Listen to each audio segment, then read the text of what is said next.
Olá pessoal, tudo bem? Sejam muito bem-vindos.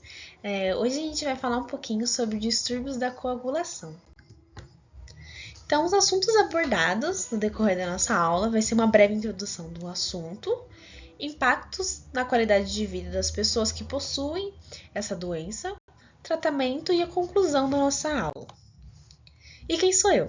Meu nome é Giovana César. Eu nasci na cidade de Itapevi, cresci aqui e ainda moro aqui. Tenho 22 anos e sou graduanda no curso de Biomedicina da Universidade São Judas Tadeu. Então, eu estou no último semestre para a conclusão do meu curso. Para começar, o que são os distúrbios da coagulação? Então, o sangue ele é composto por várias substâncias e cada uma dessas substâncias vai ter a sua função. E dentro dessas substâncias, existem as proteínas chamadas fatores de coagulação. Essas proteínas, elas ajudam a estancar sangramentos quando ocorre o rompimento dos vasos sanguíneos. Então, desequilíbrio, erro na formação ou alguma deficiência dessa proteína, ela vai ocasionar desordem de hipo ou hipercoagulação. Então, nessa aula, pessoal, eu vou abordar um pouquinho sobre a trombose e a hemofilia, assim como o tratamento e a prevenção dessas duas doenças que são causadas pelos distúrbios da coagulação. Então, os distúrbios da coagulação, eles se referem às condições que afetam a forma como o corpo controla a coagulação do nosso sangue. E essa condição, ela provoca com que o corpo forme demasiados ou poucos coágulos no nosso sangue. São geralmente causados por mutação genética e são tratáveis com medicamento, tá bom? Pode ocasionar também algumas hemorragias excessivas, caso o corpo ele for incapaz de formar coágulos de sangue adequado. E em outros casos, isso pode fazer com que o corpo produza coágulo de sangue rapidamente, então produz muitos coágulos muito rápidos, e isso aumenta o risco da obstrução do vaso sanguíneo. Então, entendendo a hemofilia e a trombose. Então, por exemplo, a hemofilia ela é uma condição que as pessoas normalmente vão herdar de um dos pais, ou da mãe ou do pai. E é devido a uma mutação no cromossomo X, que afeta o fator de coagulação 8 ou 9. Então, os homens são mais propensos de adquirir essa doença, tá bom? E a trombose? A trombose ela vai ocorrer na formação de um coágulo sanguíneo em uma ou mais veias grandes das pernas e das coxas. E o que esse coágulo faz, né? Esse coágulo ele vai bloquear o fluxo de sangue e causar inchaço e dor, muita dor na região. E o problema maior da trombose, pessoal, é quando o coágulo ele se desprende e se movimenta na corrente sanguínea. E esse processo a gente vai chamar de embolia.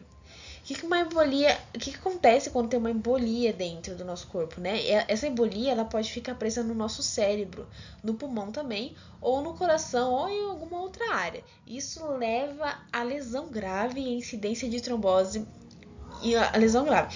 E a incidência da trombose ela é um pouco maior nas mulheres. E por que isso acontece, né? A mulher ela vai estar exposta a fator de risco muito maior do que os homens. Dois desses fatores são o uso de anticoncepcional e também a gestação. Homens têm trombose, mas mulheres são muito propensas a ter também, né? Mais propensas a ter do que os homens. Nesse caso, por causa da exposição dos fatores. Então, a hemofilia ela é uma doença hemorrágica e ela resulta da deficiência quantitativa do fator 8 e do fator 9, tá bom? Qual que é o impacto na qualidade de vida das pessoas que têm essas doenças? Então, os pacientes submetidos à cirurgia do joelho, quadril e algum outro trauma, como uma fratura, por exemplo, são os principais grupos de risco. Então, a trombose, que pode ocorrer após uma cirurgia ortopédica, ela é geralmente localizada na perna, nessa cirurgia, e provoca o entupimento da veia. E isso causa dor e inchaço. Então, às vezes, os coágulos, eles podem soltar, como a gente já falou aqui, né? E eles viajam pelo sangue até encalhar no pulmão. Então, isso a gente vai chamar de embolia pulmonar. Essa condição ela vai provocar uma súbita falta de ar e pode ser bastante grave e exige um atendimento muito imediato. No caso da hemofilia, as pessoas podem ter muitos hematomas, sejam grandes ou profundos. Elas podem também ter dores nas costas, dores nas articulações e inchaço. Pode ter um sangramento que não tem explicação nas narinas e também pode aparecer sangue na urina ou nas fezes dessa pessoa. Chegamos na parte do tratamento. Tratamento para hemofilia. O que a gente pode fazer para tratar essa doença, né? Então, pode ser por substituição de fatores. O que é isso, né? Infusão regular do fator de coagulação que falta. Então, o fator 8 para hemofilia A e o fator 9 para hemofilia B. Isso pode ser feito profilaticamente, que previne o sangramento, ou sob alguma demanda, que é para tratar episódio hemorrágico. O que mais pode ser utilizado para tratar essa doença? Medicamentos anti-inibidores, que são para pacientes que desenvolvem inibidores contra os fatores de coagulação. E também a reabilitação, né? Então, a fisioterapia, alguns cuidados ortopédicos, eles podem ajudar e prevenir e tratar as complicações nas articulações. Agora, o tratamento para trombose. O tratamento pode consistir em anticoagulantes. Um exemplo é a heparina, tá bom? E anticoagulante oral também, que é a varfarina. A gente pode usar também meia de compressão no paciente. E ela é utilizada para prevenir o inchaço e melhorar a circulação nas pernas, especialmente após episódios de trombose, tá? Para prevenir, no caso, pessoal, a gente utiliza essa meia quando a pessoa faz a cirurgia, né?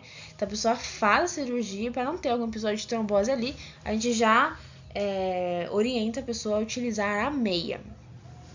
E, claro, exercícios regulares, tá bom? Isso ajuda muito.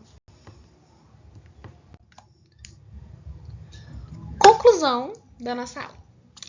Então, as perturbações de coagulação, elas vão afetar a capacidade do corpo de formar coágulos, isso a gente já falou aqui, né?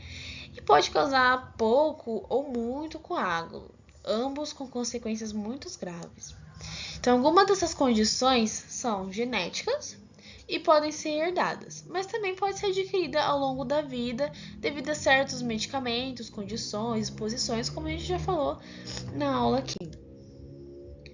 Então, é isso, pessoal. Muito obrigada por me assistirem, por assistir essa aula. Eu espero que vocês tenham entendido um pouquinho sobre como funcionam os distúrbios de coagulação, entendido também sobre as doenças, né, causadas por esses distúrbios, que é a trombose e a hemofilia também. Agradeço muito a vocês pela presença. Caso tenham alguma dúvida, eu deixei aqui nesse slide a bibliografia que eu utilizei para elaboração da aula, tá bom? Se surgirem algum mais interesse, alguma dúvida sobre os artigos, onde podem encontrar artigos sobre esses temas, deixe nos comentários, tá bom? Eu vou responder todos, vou ler todos, e aí eu vou sanando a dúvida de vocês, tá certo? Muito obrigada, tchau, tchau!